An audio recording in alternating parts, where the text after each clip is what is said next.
Hey, what's going on, guys? Welcome back to Real Talks, where we try to keep everything as real as we can without garbage things in the middle. But yeah, we've been MIA for a couple of weeks. I think Jack was out moving, and Paul and myself were just waiting for a time to come and gather. But yeah, thanks for tuning in. Our topic that we want to talk about today is basically we titled it Single Use Christianity. And we find it really prevalent in today's context. Like, for example, approaching Christmas or now it's approaching Easter, people usually attend church really regularly, for like certain words from the pastors, blessings, and sermons just to cater for the new year, the new season. Um, but those kind of like turn up when the church get packed and stuff is really based on the fact that people think that just by attending church during those season they can pick up like revelation from the pastors and help to improve their life simply for the occasions. And Christianity is more of like a relationship where you walk with God closely, with community of people, and you constantly learn new things about yourself and become a better version of yourself, right?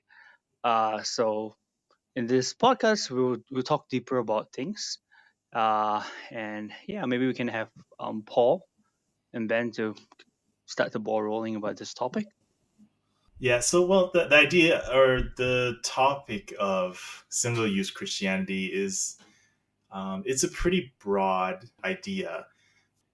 And again, like, it's the sort of idea where, um, when you say something like single use Christianity to someone, like they get what you mean, and it probably touches on something that they go through in their own walk.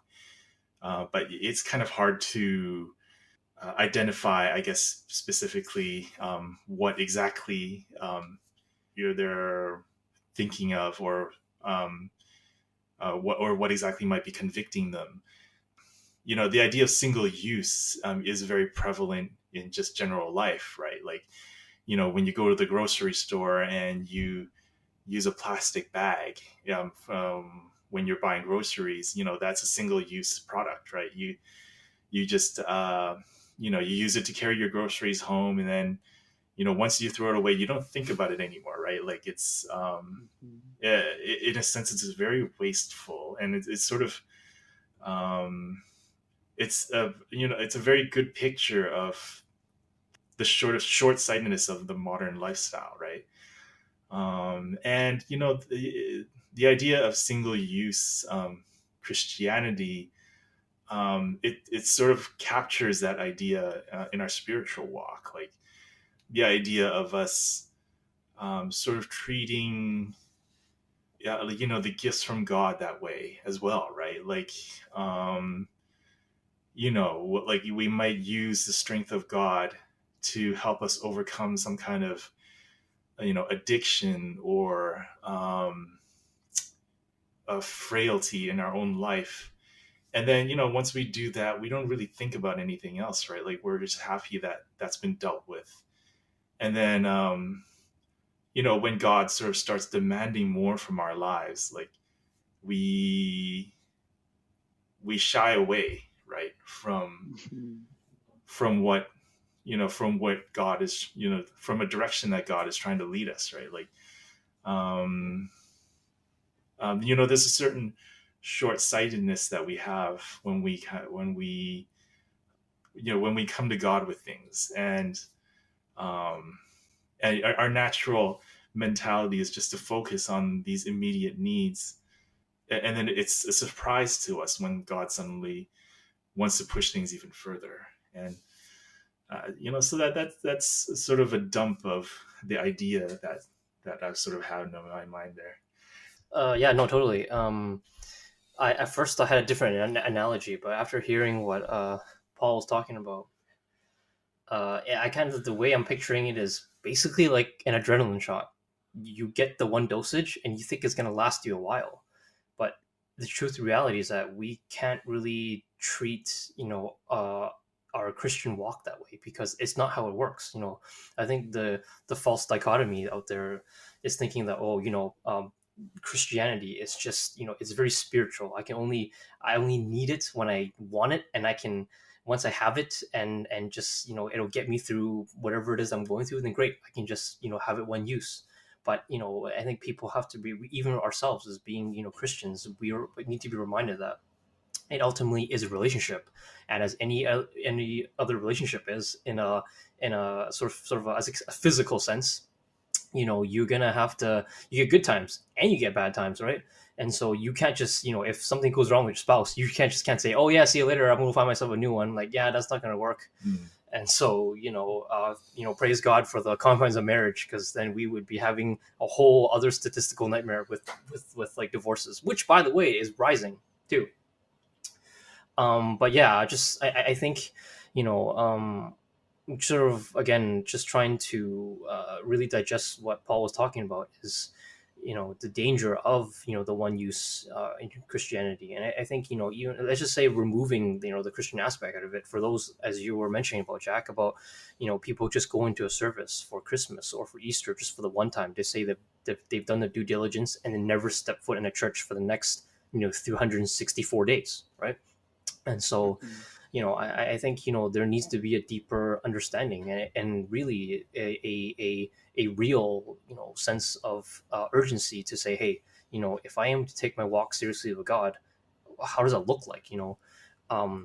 Because I think if you don't prioritize that, everything else in your life wouldn't matter. Because I think Jesus made it very clear that, he is, the living water. He is um, the everlasting, provider of bread, right? So, from all of that, it stems as the core, source, right? And so I think that I think people have to look deep to make their soul right first before everything else comes out of that, right? So again, I think the reason why I'm saying all this, hopefully in a shorter sense, is just um, uh, making sure that you're not treating church as just something, as a thing you just do Sundays, but something you do from a Sunday to Sunday basis. I even say, like, Sunday to the morning you step into a church. You got to be that Christian, daily, hourly, and not just, be the Sunday Christian, right? Which I think that in itself is a topic as well. But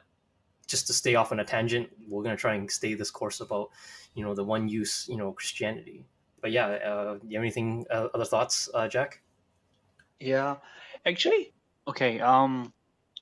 The one, the fact about this one use Christianity doesn't just stem down merely on Christian or church goers or the public, but most of the churches, they have these campaigns that they try to, for example, get a more congregation. They try to build or grow the church, but by doing that, they have these campaigns, this ideology of like things that would maybe bring in more church goers. But this one size fit all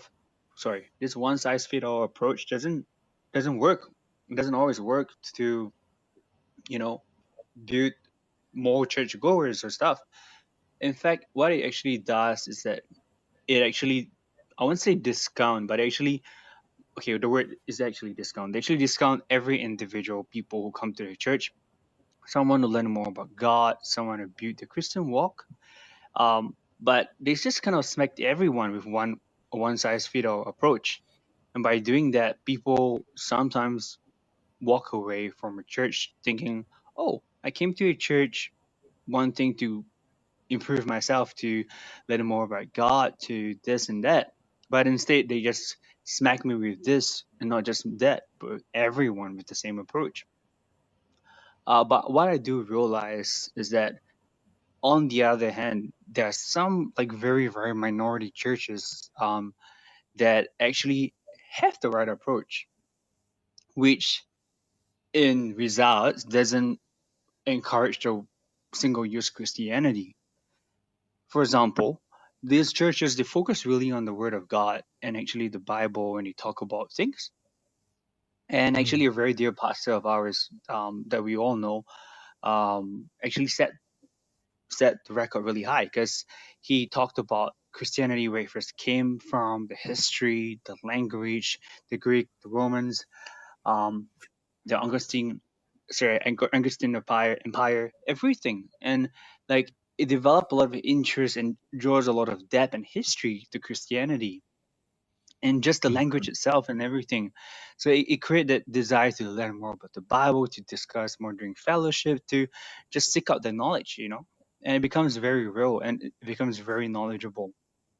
Rather than most modern church these days, they don't have the heart at the right place. They don't use the Bible and stuff, but um, it results in people coming to church just for Easter, just for Christmas, just for the New Year, just for this and that, because they kind of lost the whole purpose of church when they replace it with not an idol, but they replace it with a different goal, such as going to church, making the church more wealthy, more money and stuff, and the whole focus on God is just gone sometimes without them even knowing, and they end up losing more church people. And yeah, like my whole idea is sometimes you need to have quality growth than quantity, and quality means a lot because you actually deal with people individually, one-on-one.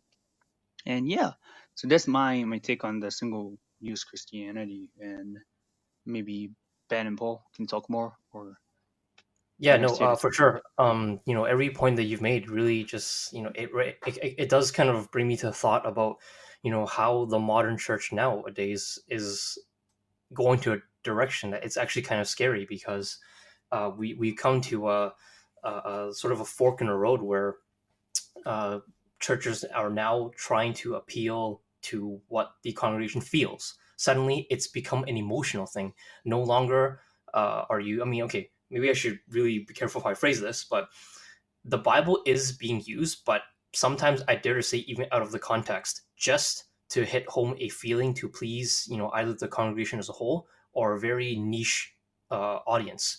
That way, it's like, like I said, as I mentioned before, church is just like an adrenaline shot. It's to help you feel good, you feel right. But I have to say, feelings come and go, feelings change, right? And so what happens is when you hit a stumbling block, or if God kind of puts you in a moment of testing, then you just kind of are shooken up because your foundation's not there. And so it completely agrees with what you're saying, Jack, how I think a lot of it is really going back to the Bible, which is something that we got to do, not just within church grounds, but even in our own personal life, because that's how we can do it right. As I mentioned, that we got to look in the mirror a lot of times, especially spiritually speaking, because a lot of times it's so easy to point your finger at someone else and then forget about yourself, right? And it's the same thing when Jesus talks about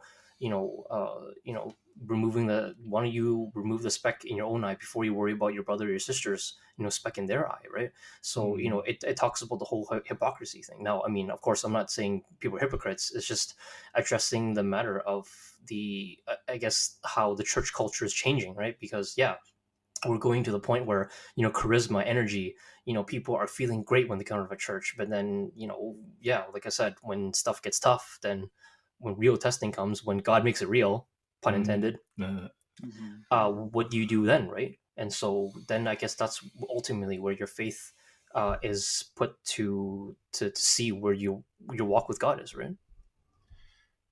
Yeah. Sorry.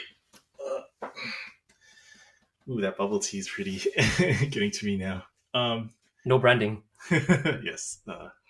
We won't say from where. No, just kidding. Yeah, no, I really like the illustration, that you guys are pointing out. Like, there are a lot of problems, I guess, with I get, with the modern church. Like at the same time, there are sympathetic problems, I think. Like you can't say that you can't say that they're doing it because they're trying to get away with something, or they're trying to do something wrong. Like those if there are mistakes, they're understandable mistakes. Like no one becomes a believer or starts a church to objectify other people or to turn them into robots or something, right? Like nobody does that, right? Like Yeah, well, the idea of this, the single use mentality, sort of presents itself, in various ways. Like there like, like there will be moments, in your spiritual walk when you'll find yourself in a situation where you're kind of, you're looking at something in terms of your needs versus in terms of, you like your spiritual role in things, right? Like, and you'll come across this all the time, right? Like, for example, like, when we deal with Christian brothers and sisters, like there'll be situations, and like there'll be times when they're of great fellowship, right? And you'll be, you'll just, there'll be times when, you can't believe just, how close God seems to have brought you together.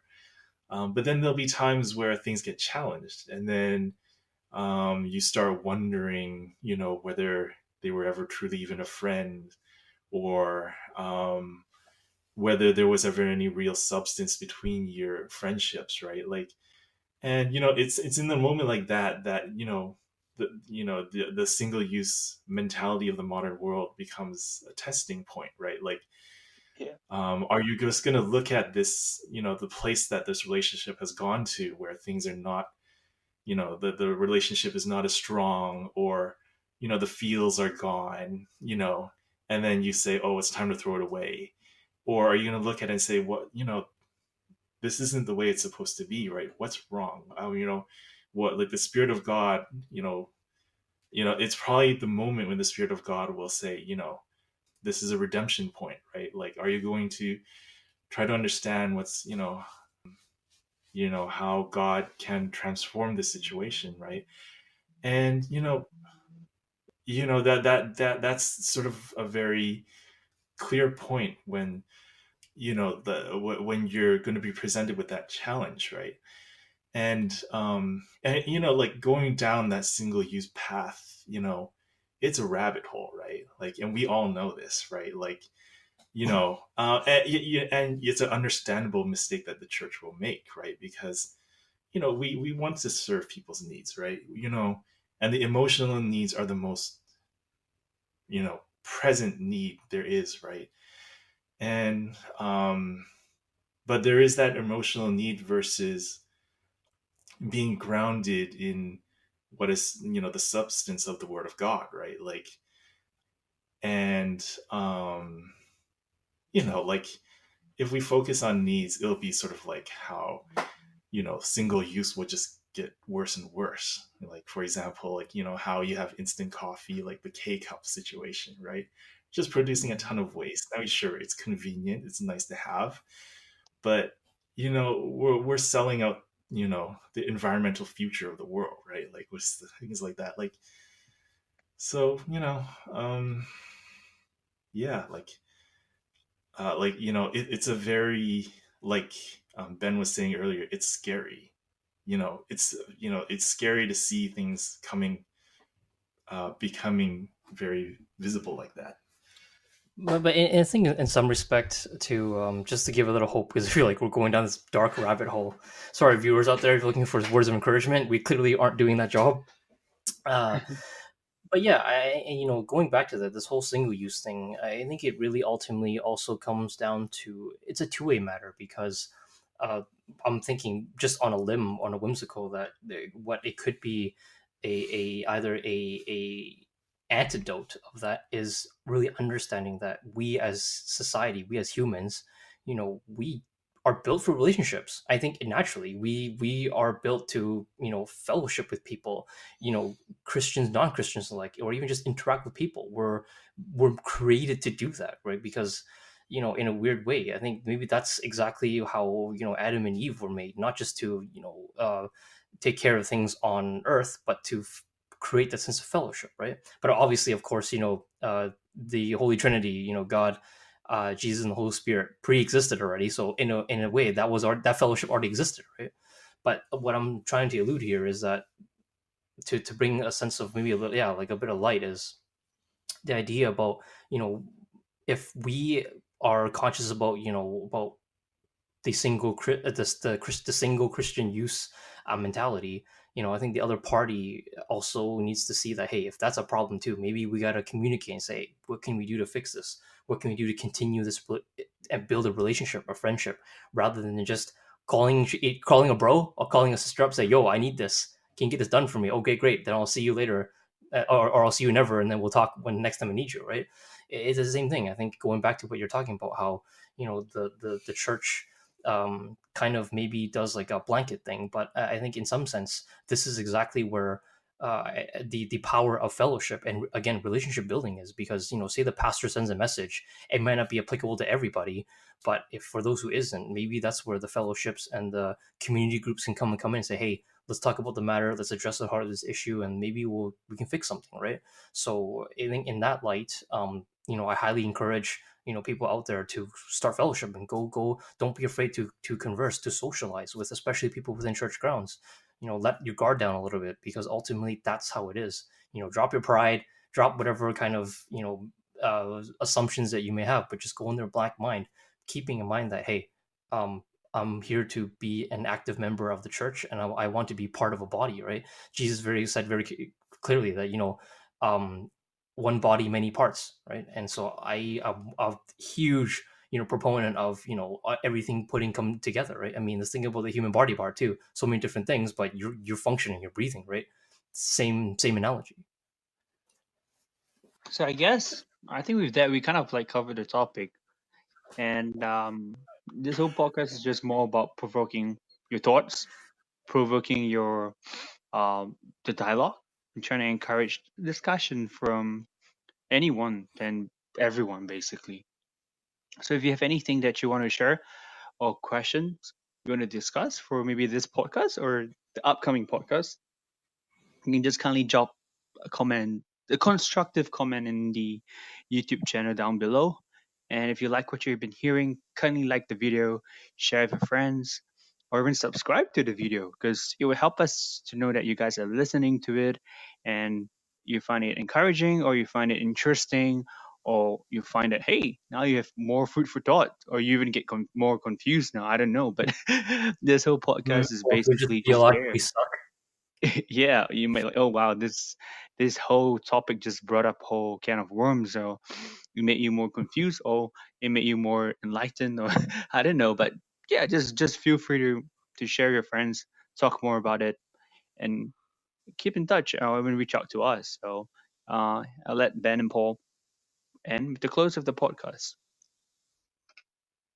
Yeah, thanks guys for tuning in, and again, like I said, this is we're trying to build a relationship with you, the public, as well. And so yeah, if you have comments, questions, or concerns, yeah, please just drop us a comment.